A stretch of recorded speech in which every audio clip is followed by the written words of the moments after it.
So I'm going to read part of the very first chapter, because it kind of sets the tone for Dory's state at the beginning of the book, to contrast with the journey she goes through by the end of the book and during the book. So it's called Silence. Dory awoke to a silence she didn't recognize. Not an absence of sound, but an absence of the life she had once lived. Birds scratched the morning air with their chatter.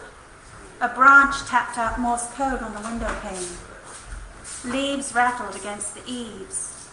Tires crunched over the neighbor's gravel driveway.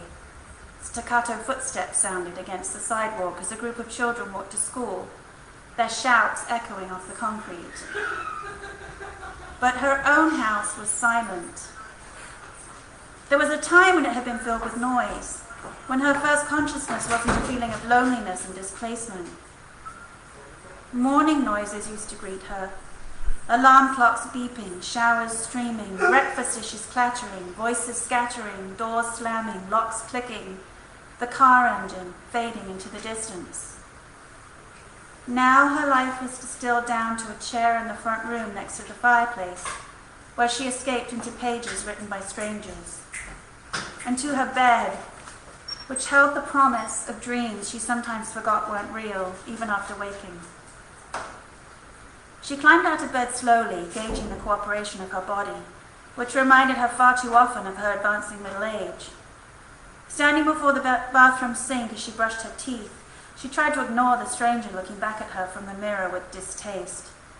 A few strands of grey hair frizzed around a creased face and dim eyes. After pulling on loose linen pants, an old t-shirt and sneakers, Dory headed downstairs. As soon as she opened the front door, hot, humid air engulfed her and clung to her skin. She hated September in Texas. In Seattle, where she'd grown up, September meant autumn. Bronzed leaves crowned the trees. The vapor-grey sky blurred at the edges, and when she breathed, the air opened her up. However, she needed to move her body. As Dory turned onto the sidewalk, a 30-something woman walked toward her, tanned arms and legs pumping as she chatted into a cell phone earpiece. She reminded Dory of the demented homeless man on the street corner, talking frenetically to himself or to a figment of some invisible world. From behind Dory, the sound of sneakers pounding the concrete in a syncopated rhythm signaled a jogger who passed Dory with a brisk nod. Long gone were the days when she knew all her neighbors. Even though she took the same route every day, the constant rotation of new residents disoriented her understanding of place. Anonymity replaced chats on the street, which had often led to slow morning interludes on the front porch. Dory passed the house being built on the corner. The new owners had torn down the quaint 1930s bungalow that had sat on the small lot, along with all the old oak trees. Now a soulless McMansion dwarfed the lot and the houses on either side. She didn't mind not knowing those sorts of neighbors, the ones who had no appreciation for houses that spoke of previous lives through their creaks and groans, their imperfect beauty. The noise of power saws and jackhammers assaulted her ears as she continued down the street, and she grimaced at the chaos of it all.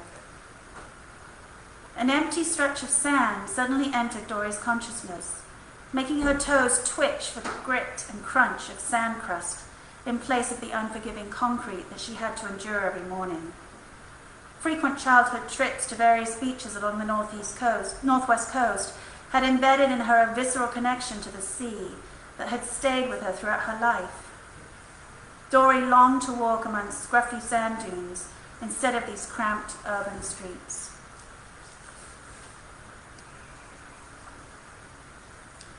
The second passage I'm going to read is about Clementine, the secondary major character in the book. It's called Bolivar Peninsula. The full moon scorched the water where Clementine entered the sea, clusters of sargassum tangling around her legs, the hair of wayward mermaids tethering her limbs to the shifting sand. Her arms waved gently among the darting green lights that guided her as she called to the moon, a lament for her lost boy. Moving deeper into the shining water, she listened for him, following a shoal of tiny fish, 100 drops of mercury. She read the currents that swerved and flowed, the detritus of the ocean floor revealing its secret code like braille, leading her further, deeper, closer to him. The next passage is from a chapter called Aeneas.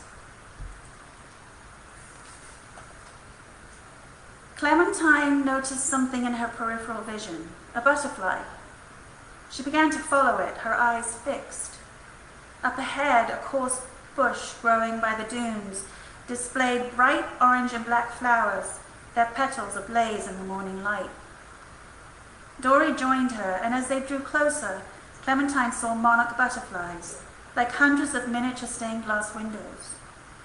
They returned to Texas in early spring from wintering in Mexico, ready to spawn a new generation. Transfixed, Clementine began to trace her memories. Every year, Clementine and her father would visit Anguangale in honor of her mother. On the mountaintop, monarch butterflies would hang from oyamel tree branches, thousands of them in pleated layers like discarded quinceañera dresses. During Dia de los Muertos, families would gather, bringing picnics and sharing stories, memories of their loved ones. She would watch them laugh and weep and dance and eat, while her father stood silently by her side. He in his black suit, and she in a white dress with ribbons that her niñera, Maria, insisted she wear. The perfect little daughter. Her father's grief was a silent and endless prayer between himself and God, a conversation Clementine had never been a part of. So she waited and watched the butterflies and the families and wondered what it felt like to be loved. Dory lightly touched her arm, a connection that drew her back to the present, there by the sea. They stood side by side and peered down at the butterflies, their clockwork wings moving slightly in the breeze. In Mexico, many believe butterflies are the souls of loved ones who have died and returned to us, Clementine said. Dory looked at her, and Clementine knew that she too saw Finn and Harriet in their wings. And the final passage I'm going to read to you is a shout out to my Bolivar friends who are watching. You'll probably recognize this guy. He's a big favorite down in Bolivar. Walking across the dunes to the beach, she felt as if she'd awoken from a dream, released into a version of the world scrubbed clean, bright and pure. The green hat that Harriet had knitted for her hugged her head, spreading warmth through her slightly graying hair, each stitch touched by her daughter's fingers. Unbuttoning her coat, Dory invited in the chill of the late winter air. Endless days between November and February offered patches of sunlight like gifts, warmth creeping through layers of wool to reach the skin beneath. Dory ran to where the waves stroked the sand, remembering just in time to remove her shoes before she entered the water. Her feet tingled and fizzed. She stuffed her hat into a pocket lined with sand and a bleached bone like ivory that she'd forgotten was there. Splashing her face and hair reawakened senses that had numbed, been forced still. She longed to immerse her entire body in the sea, rinse herself of the muck that was a barrier between her and this new place. As Dory continued walking, the pale February sun dried the last remnants of seawater, and her skin tightened, her hair crusted and curled. She increased her pace until her breath deepened and her limbs loosened.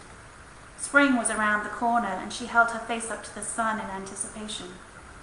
A murmuration of starlings swept overhead, swirling in unison, a morning veil of black crepe carried away by the wind.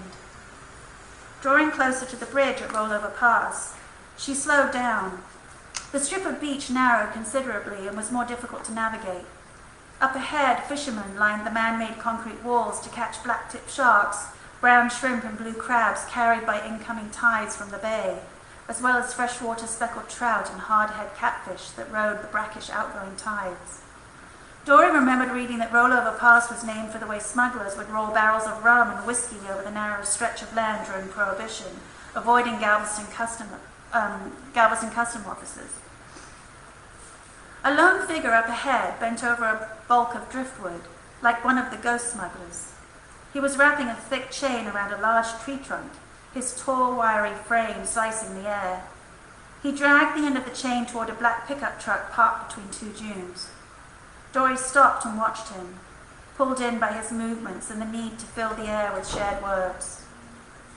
"It's for my next project," he called when he noticed her, adjusting the blue bandana wrapped around his head. His braided beard was streaked gold and silver like the sea after a storm. "What's your project?" she asked, intrigued by this man whose eyes spoke of ocean travels and untouched worlds. "You should stop by my place on 87 and find out what this thing decides to become." "Your place?" He held out a calloused hand. "People call me Tiki Man, but my name's Kevin." Everyone on the peninsula knew the Tiki Man. He was an artist, a woodworker, whose outdoor studio was just west of the big store. He carved tikis. His carved tikis were assembled along a grassy stretch nearby, guests at a party to which people really wanted to be invited. He locked the chain securely onto the back end of the truck, pulling on it hard to make sure it would hold. "It's not up to you, then, what this tree will become?" "Seems not," he shrugged. "These trees have been around a long time, been through a lot. Storms, hurricanes, traveled oceans. Those experiences make each one unique. I just listen and try to understand them." "A tree whisperer?" He laughed. "I like that." He nodded and got into his truck. When he drove away, the tree creaked as the chain pulled taut, dislodging it from its resting place against the dune.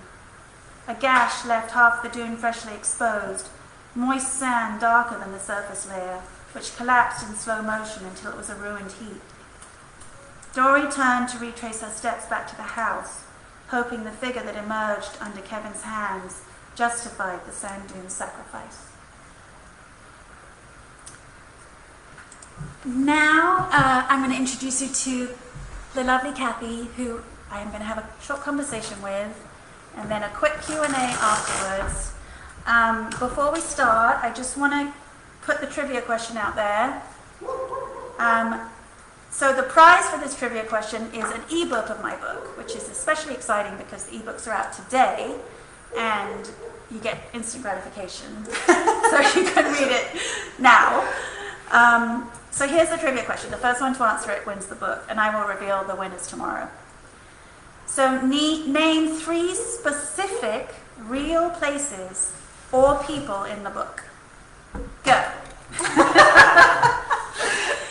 Okay. Okay, well, first of all, thank you for asking me to be here. It's my pleasure. It's very exciting for me to be here, having been part of the writing process, and as an aspiring writer myself, it's very exciting. Kathy is an amazing writer. She's someday. Yeah. I do want to reiterate that there will be a question and answer after this, so if you do have questions that are on the tip of your tongue right now, you can put them in the comment section, and then we'll be able to pull from them at the end of this section. And if we don't get to them, I'll respond tomorrow. She won't forget you. Yeah, I won't. Well, as another writer, I know you hate the question, what is your book about? So I won't ask you that one. Thank you. Instead, I want to ask you how it is you found the title of your book. So I was 110% set on Good Bones being the title of my book. That was my working title. But I think that was a subconscious wish because I'm a major Margaret Atwood fan, and Good Bones is the name of a story collection, is the title of a story collection of hers from a while back. And I realized I couldn't compete with Margaret Atwood, so I was trying to come up with something new and nothing was working. I have a whole list of titles, huge list of titles. And it really took a long time for me to get to the title. I think oftentimes that's the case, where titles come kind of at the end when you figure out what your book's actually about. And so all my chapters in the book are titled by a word or a passage from that chapter. And so I went through all my chapter titles and all my kind of phrases that I particularly loved. And there's a phrase later on in the book when Dory visits Galveston, and she's talking about the tram rails that used to run during the turn of the century, and at the same time we see a chapter with Clementine walking the streets of Galveston in this kind of half-crazed state, noticing these silver bits in between the bricks. The older streets of Galveston have these red bricks. And so I just love the image of that, and I love the sound of that. So I picked it primarily for that reason, shiny bits in between. And then it kind of gained this whole new meaning and this whole big idea of, like, you know, in times of darkness, in times of challenge, it's so important to try to look for those shiny bits, those small moments of light in the darkness that give us hope. It can be really hard to do, but once you're able to do it, it really makes a big difference. Do you feel like finding that, as your title, that shiny bits in between, contributed to kind of seeing that as a theme of the story for you? Definitely, yeah. It was kind of a sort of circular thing where the title and the theme just sort of built off each other. Yeah. It's a pretty common experience, I think. Yeah. Well, on the subject of theme, my next question kind of refers to your synopsis. We see on your website, if you read about the book, it describes Shiny Bits being a tale of human resilience, and how these two women grow into themselves based off of their connections. And I just kind of wanted to have you speak on connection as a word for what it means to you and how that kind of provided a foundation for the story to kind of springboard off of. Yeah, I think when we're grieving or in a bad place, it's sort of a survival mechanism is to kind of distill your world down to this one tiny space, and it's hard to connect with anything outside of that tiny space. And so the two women in the book have disconnected from the world. Dory has just pushed away everyone who cared about her, and Clementine is basically losing her grip on reality. So they're both in this kind of isolated state. And I know that state from personal experience. I'm sure all of you do too. I mean, it's kind of funny how right now we're kind of experiencing that, missing the connections we have with other people and having to quarantine, and it really affects your psyche a little bit, and I think we're all really realizing how important those connections are with others. So, you know, Dory went to Bolivar thinking it was this remote little peninsula where she could just hide away and be on her own, and then she realized that that was not the case, because of course everyone who lives in Bolivar knows that everyone there is totally friendly and open and loves everybody. Every single person I ever met in Bolivar was just beautiful and amazing and just warm and welcoming, and it's a really special place, really special people. So her plan did not work, and she's being pulled in and sort of reawakened by this beautiful place and these people who live there. And then Clementine, Dory is her initial connection to sort of bringing her back out of this place she's hiding in, that she's lost touch with, and Dory's the one that slowly starts to bring her back to reality and to who she is. And so between Dory and Clementine, which of these characters had you realized first in creating the story? Dory was first. This story is completely different from what I originally set out for it to be. It was just going to be a kind of love letter to Bolivar and a story of different characters that lived there, and Dory's kind of settling into this new place and these series of vignettes, and then Clementine came into the picture. She was just going to be a minor character, and then I kind of fell in love with her, and she became much bigger, and now it's not 50-50, but Dory's still the main character, but Clementine plays a really big role, and they kind of mirror off each other and sort of help each other and help themselves, and yeah. And what can you tell us about Clementine that kind of led to you falling in love with her? So I started writing as a poet. All my writing was poetry from a very young age all the way till about 5 years ago. And I was writing all these poems about loss and grief and very lyrical, sort of almost verging on magical realism sometimes. And I love that kind of writing. I love reading it and I love writing it. And Clementine, that was Clementine's voice. There's this sort of, I don't know, it's hard to explain. You'll see when you read it. You could tell from that one piece I read, the Bolivar Peninsula chapter. But I just really loved writing her, and she was just such a mysterious and multifaceted, complex character. This is just a personal curiosity question.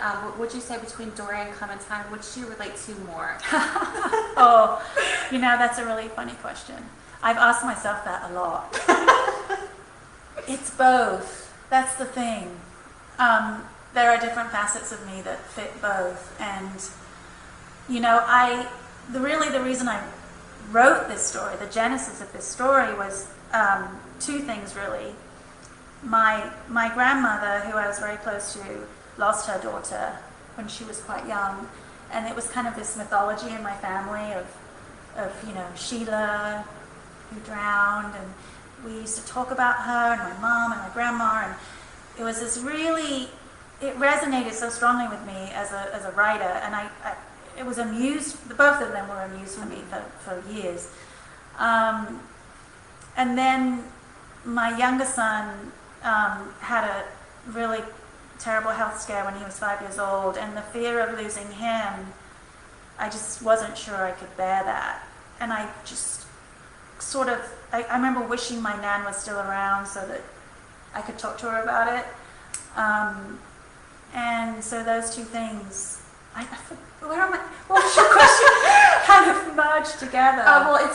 You said that so the question was essentially which do you relate to more between Dory and Clementine, but you see yourself in both. And so you pull from these real life experiences. And they inform those characters. Exactly. So there's parts of me in Dory, there's parts of me in Clementine. There's also parts of people I know and love in each of them as well. So, yeah.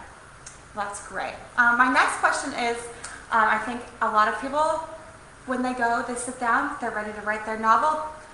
They open that Word document and they realize they do not know where to start. And having been lucky enough to be privy to those earlier versions, I can tell you the book certainly starts in a place that it never had started when I was reading those early versions. Yeah. So, how did you start your book? What led to the first chapter being the first chapter it is today? How are we doing for time? All right.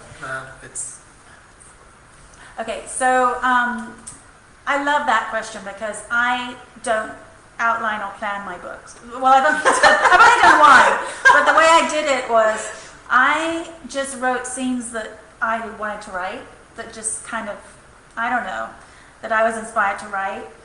And then they all started to kind of form this pattern. I don't know if it's subconscious or not.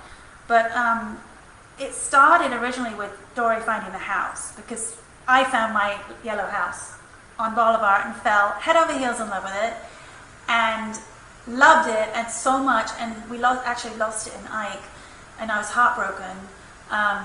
But that was kind of where I thought the story was going to go, was her finding this house and moving to Bolivar and getting to know the locals. And then I realized that wasn't really what it was about.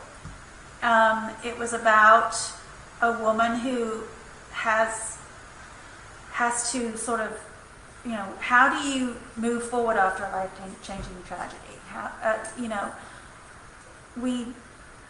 We all face them and they can seem insurmountable, but can we move forward? Can we, are we never going to be happy again?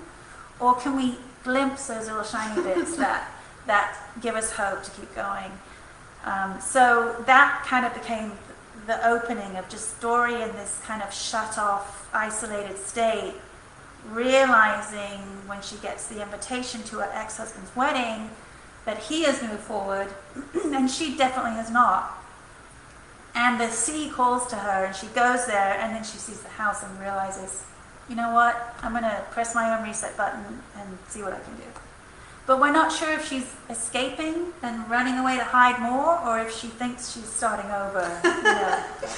It is very obscure. And I think it's very interesting the way you talk about you realized your story wasn't about what you originally anticipated it was going to be about. Yeah. Does that kind of speak to you as a writer, that you kind of go into things with specific ideas but are open to what they could possibly imply? I don't even think I go in with specific ideas. Not with this one anyway. Maybe that's a first book thing, I don't know. But I just had all this material that had been sitting inside me for years and years and years, and it just all came out. It just came out on the page, and then it slowly evolved, and this is what ended up. Did you ever feel like you were trying to work on, I have this problem, so I'm asking this question in my own interest, where you start several different projects and all of a sudden realize that they belong together? Oh yeah. I had a ton of poems, I had a couple of short stories, and they just started linking together. Yeah, exactly. Was there ever a moment where you kind of had an aha moment, where you were like working on two separate things at two separate times, and then all of a sudden realized, or was it just very gradually kind of folding them in on each other? No, I remember the exact time, because I was taking a writing class at Imprint, and I had been writing about some of the sort of Dory stuff, and then the one of the prompts was, I don't even remember what the prompt was, but it got me writing about my son's experience, which I had not written about. It took me 10 years to put pen to paper and be able to write about that, because it was so difficult. And that was the turning point. And then there was this video that we had taken of his birthday party, his 5th birthday party, which was like the day before they operated on him. And I could not watch the video for 10 years. And then in that workshop, I wrote about him and what happened. And then I thought, you know what, I think there's a video somewhere so I watched the video for the first time in 10 years, and I realized it was time.